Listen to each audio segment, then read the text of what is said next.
שלום, אני קטז'נה, אני מפולין, גרה בישראל ולומדת עברית. בסרטים קצרים אני משתפת את הסיפורים של נשים פולניות. למה? כי נשים פולניות הן לא בז'ינות מכל הבדיחות, הן וונדר ווימן אמיתיות. היום אני רוצה לשתף אתכם בסיפור שקשור לזמן ההיא זוהר בתעשיית הקולנוע. חלוקה פרסי אוסקר. הפעם אציג את סיפורן של שתי נשים פולניות שכבשו את הוליווד והפכו לאגדה של תעשיית הקולנוע. הן עשו זה בשנות ה-20 במאה הקודמת. התקופה שהעולם רצה לחזור ליהנות מהחיים אחרי מלחמת העולם הראשונה ומגפת השפעת הספרדית, מגפת נורא. נשמע מוכר? פולה נגרי, פאם פטל ששיחקה בסרטים אילמים בראשית המאה ה-20, נולדה בשם אפולוניה האופיץ בעיירה ליפנו שעכשיו במרכז פולין. היא הייתה בת יחידה שגדלה עם אמא כאחר שאביה גורש לסיביר ברוסיה. ב-1902 אפולוניה עברה עם אמא לוורשה. היא החלה ללמוד בלי, אך נאלצה להפסיק מסיבות בריאותיות. אז החליטה על קריירת משחק. בתקופת מלחמת העולם הראשונה עבדה כשחקנית בתיאטרון והייתה מאוד פופולרית. השתתפה במספר סרטי קולנוע, הראשון שבהם שפחת החושים. באותו זמן בחרה את השם פולה נגרי. בשנת 1917 פולה עברה לברלין. השתתפה במספר סרטים בהפקת אולפני אופה. לדוגמה, סומורון, קרמן, מדאם דוברי, הסרטים בבימויים של מקס ריינהרט וארנסט לוביץ'. סרטים אלה זכו להצלחה בינלאומית. פולה הפכה לכוכבת אירופית. בין השנים 1917-1923 שיחקה ב-28 סרטים. ב-1923 פולה עברה להוליווד עם חוזה קולנוע מבית פרמאונט פיקצ'רס. פולה נגרי הייתה הכוכבת האירופית הראשונה שהגיעה להוליווד, סללה את הדרך עבור גרטה גרבו, מרלנה דיטריך ורבים אחרים שכבשו את הוליווד אחריה. בארצות הברית הפכה במהירות לכוכבת סרטים אילמים וסמל מין. פולה נגרי השאירה גם חותם באופנה. לק אדום על ציפורניים כף הרגל או כיסוי ראש בצורת טורבן הם עדיין פופולריים. רבים מתפקידיה זכו לשבחים מהמבקרים. שיחקה כמעט בכל סרט חשוב באותה תקופה. לדוגמה, The Spanish Dancer, Hotel Imperial, Barbed Wire.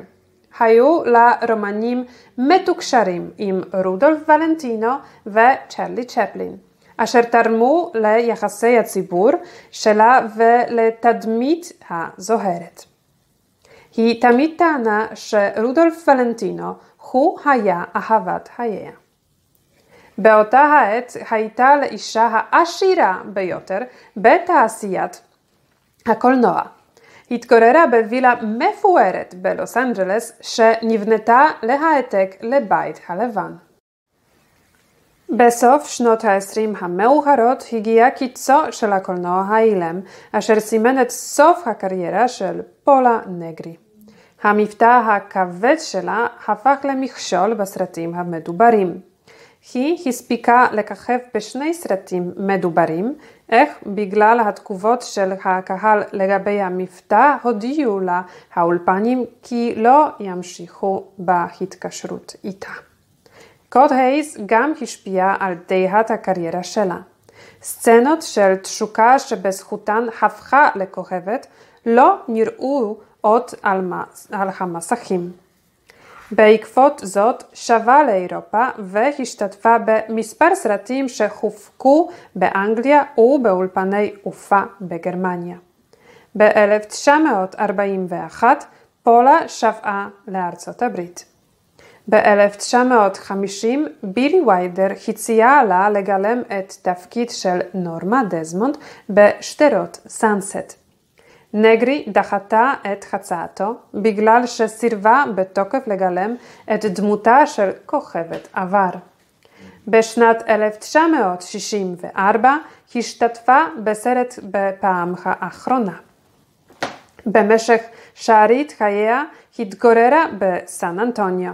פולה נגרי נפטרה בגיל 90. כוכב הנושא את שמה של נגרי נטבע בשדרת הכוכבים של הוליווד.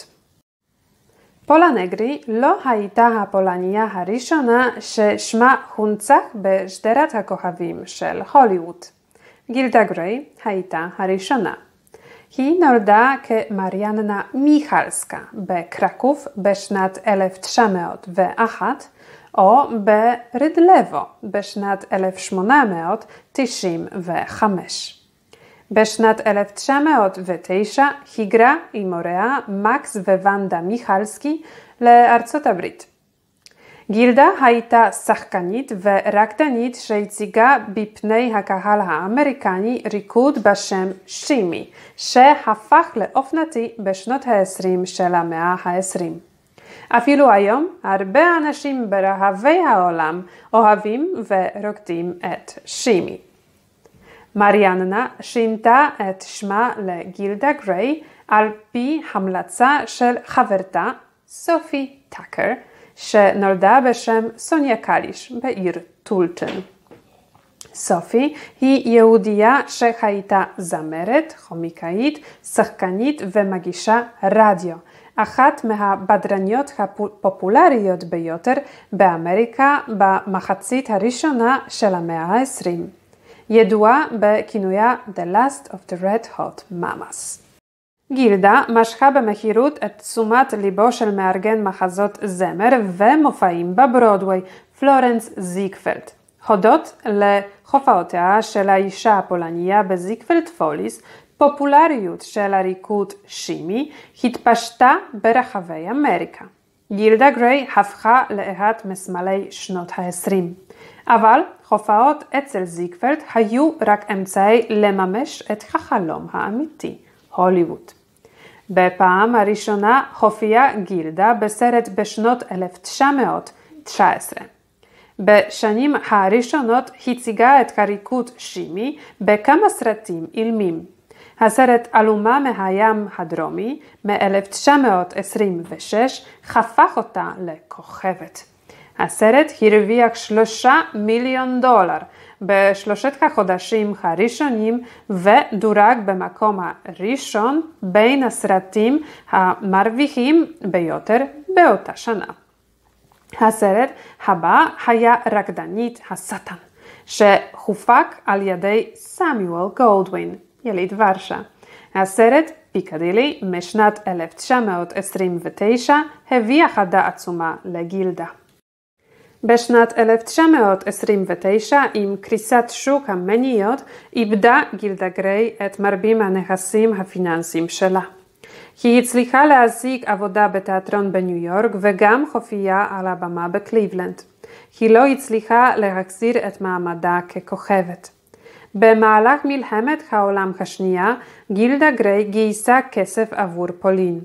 בתקופת המלחמה הקרה עזרה למספר אזרחים פולנים צעירים להגר לאמריקה.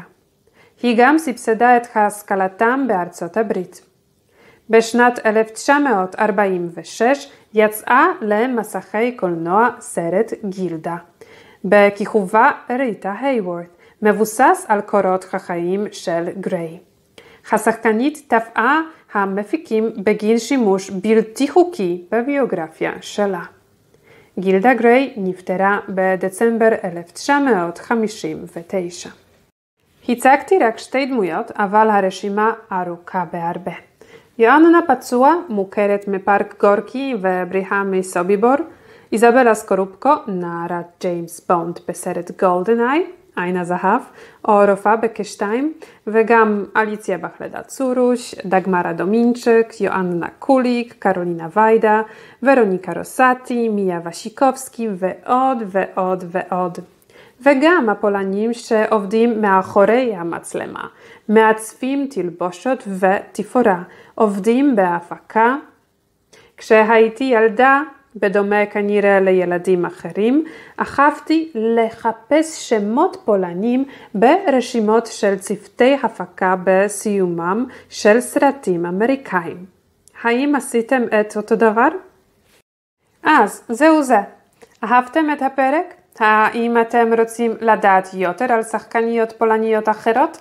עשיתי 2 פרקים על כוכבות במות תיאטרון.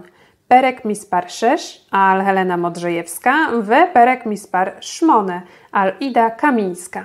אני מקווה שאהבתם אותם, וגם אני מקווה שהסרטים האהובים עליהם יזכו בפרסי האוסקר בשבוע הבא.